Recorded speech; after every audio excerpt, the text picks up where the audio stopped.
enquanto eles não largaram a mão do Moraes. Por enquanto eles não largaram, eles estão insistindo, eles estão dobrando a aposta, mas também já ouvi aí, na própria CNN também houve a divulgação da informação, da apuração dos repórteres de que Gilmar Mendes teria feito uma reunião com parlamentares do PL para perguntar o que é que poderia ser feito, enfim, iniciar um diálogo. A própria manifestação do Barroso já me pareceu uma manifestação um pouco mais contida, meio sensibilizada com o que estava acontecendo.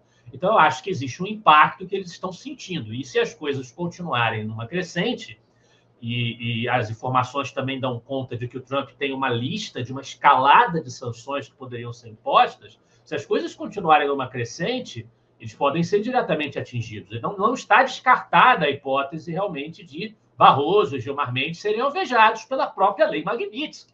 Já estão alvejados por interdições de ir aos Estados Unidos, né? E nada impede que também a parte do bolso seja impactada, as operações deles sejam impactadas financeiras, com a aplicação também, a extensão da aplicação de uma lei Magnitsky a eles. O fato é o seguinte, o que a gente precisa afirmar, deixar claro para todo mundo, são duas coisas. Primeiro, que o planeta reconheça que abusos de poder, violações de direitos fundamentais estão sendo perpetrados no Brasil através do Poder Judiciário. Que Alexandre de Moraes é um violador de direitos humanos com as suas decisões, que agrediu interesses de cidadãos norte-americanos, o que motiva e justifica plenamente o seu enquadramento dentro da lei Magnitsky. O próprio criador da lei Magnitsky se manifestou questionando a inclusão do Moraes nessa lei, mas claramente ele está mal informado ou mal intencionado, a gente não sabe no que ele está alegando. O Moraes ele se enquadra, sim, nas determinações do que se espera enquadrar na lei Magnitsky, porque o que aconteceu no Brasil já levou à morte de pessoas presas por aqueles julgamentos draconianos do 8 de janeiro, e os direitos fundamentais estão sendo... A gente não sabe, Camila, até a gente aqui que está nesse programa falando com quem nos assiste, a gente não sabe se o que a gente está falando, se isso vai ter consequências, e sem base em qualquer regra antecipadamente prevista. É com base no arbítrio, na vontade, no que dá na telha do jogador. A gente não sabe se a gente vai ter consequências. A gente não tem segurança no exercício da nossa liberdade de expressão, que é fundamental até para o nosso ofício, porque nós fazemos aqui. A gente se expõe quando a gente emite as nossas opiniões. A gente pode ter consequências com base em nada, tiradas da imaginação criativa de um julgador, que não se fundamenta nos alicerces constitucionais.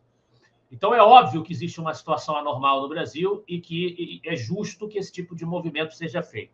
Mas eu queria me focar um pouquinho no artigo do Bernardo Santoro, o que ele discute no texto sobre essa questão da soberania, que a primeira reação que a gente vê, Eduardo Leite, por exemplo, governador do Rio Grande do Sul, supostamente um político de oposição, supostamente, com aquele DNA tucano dele, Eduardo Leite se manifestou dizendo que a gente pode até discordar de algumas coisas, algumas decisões do Moraes. Discordar, como se a gente estivesse conversando numa mesa do bar, discutindo ideias, e não lidando com o tirano. A gente pode discordar de algumas coisas que ele decidiu, mas é um absurdo que ele seja sancionado por autoridades estrangeiras. A questão tem que ser resolvida aqui. É um assunto brasileiro. Viva a nossa soberania. E etc, etc e tal. E é exatamente essa palhaçada que a esquerda está tentando instrumentalizar retoricamente de soberania nacional, coisa que eles nunca defenderam, nunca acreditaram, a gente também já falou sobre isso aqui. Essa palhaçada não se sustenta pelo simples fato de que o Brasil estar recebendo sanções e não sendo invadido já resulta do reconhecimento de uma soberania do Estado brasileiro. O governo norte-americano está aumentando tarifas, o que é legítimo numa política comercial, é soberania dos Estados Unidos decidir, e eles estão aplicando uma lei que dificulta a vida de brasileiros, no caso específico do Alexandre de Moraes, mas em negócios, em relações comerciais que envolvem estrutura norte-americana, envolvem empresas norte-americanas. Está dentro da área de influência da soberania norte-americana. Não há nenhuma agressão à soberania brasileira no que os Estados Unidos estão fazendo. Há uma agressão aos fundamentos da soberania interna do Estado brasileiro, que se alicerça na teoria contratualista, o Bernardo faz referência a isso no artigo, tanto numa visão contratualista mais liberal, mais individualista, como a de um John Locke, quanto na visão mais coletivista e democratista de um Jean-Jacques Rousseau, alicerça-se a soberania interna de um Estado sobre o território no povo, na autoridade popular, legitimando essa soberania. E ela é legitimada mediante a manutenção saudável dos canais de expressão da vontade popular através dos seus representantes.